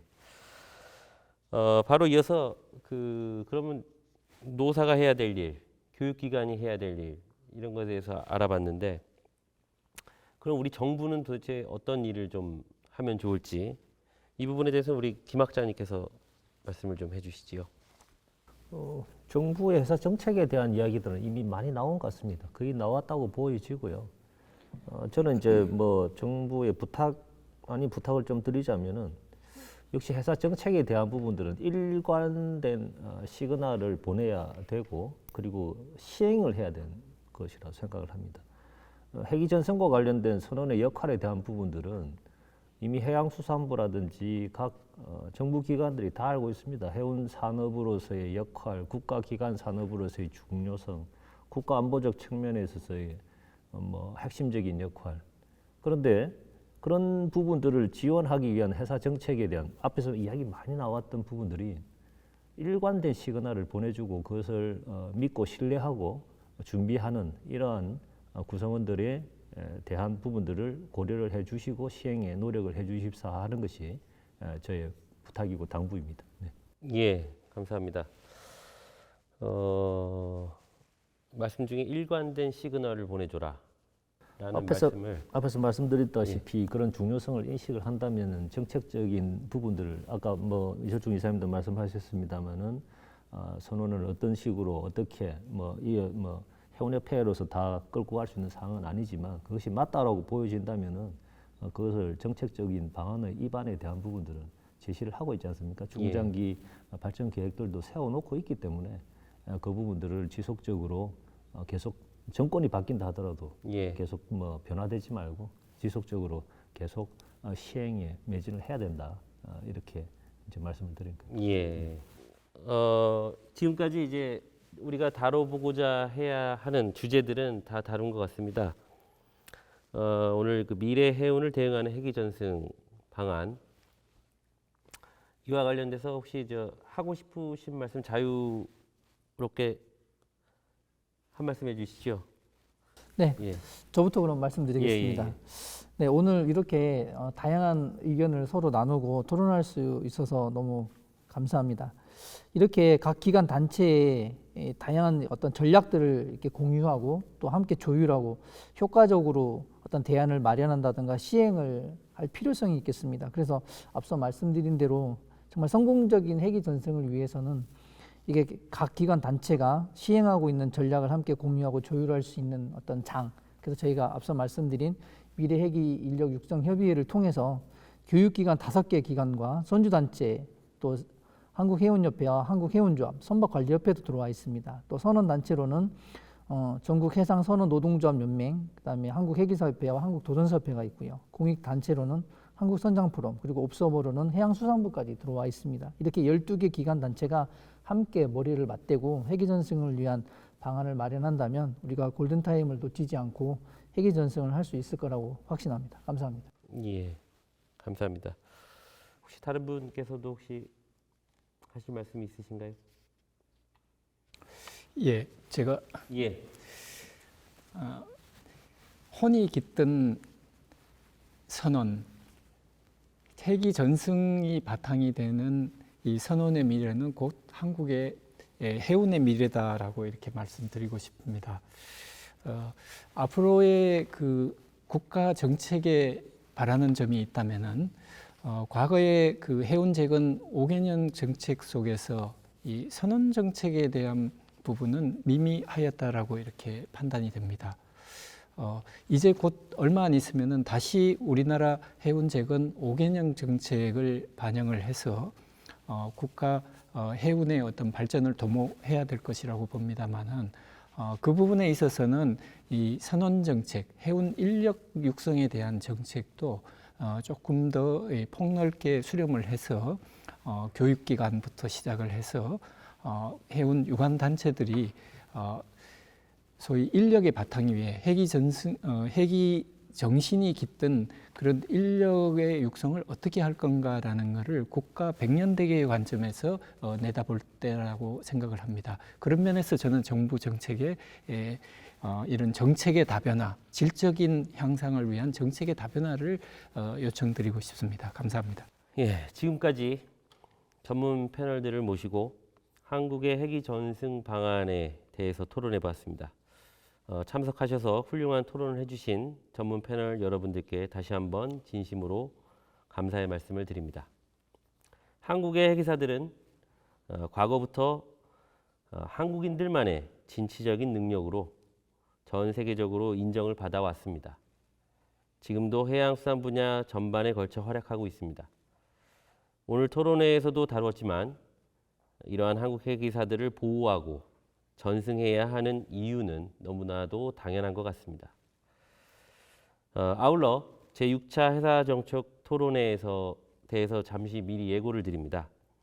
제6차 해사정책 토론회에서는 수산 해기사, 즉 수산 후계 인력 육성 방안이라는 주제로 오늘과 비슷한 맥락에서 해기 전승이죠. 수산 분야에서 활약하고 있는 해기사들에 대해서 조명하고자 합니다. 수산 분야는 해운 분야와는 전혀 다른 산업 구조를 가지고 있기 때문에 이를 분리해서 준비해 봤습니다. 많은 기대와 시청 바랍니다. 그럼 제5차 해사정책 토론회를 마치도록 하겠습니다. 시청자 여러분 항상 건강하시기 바랍니다. 감사합니다.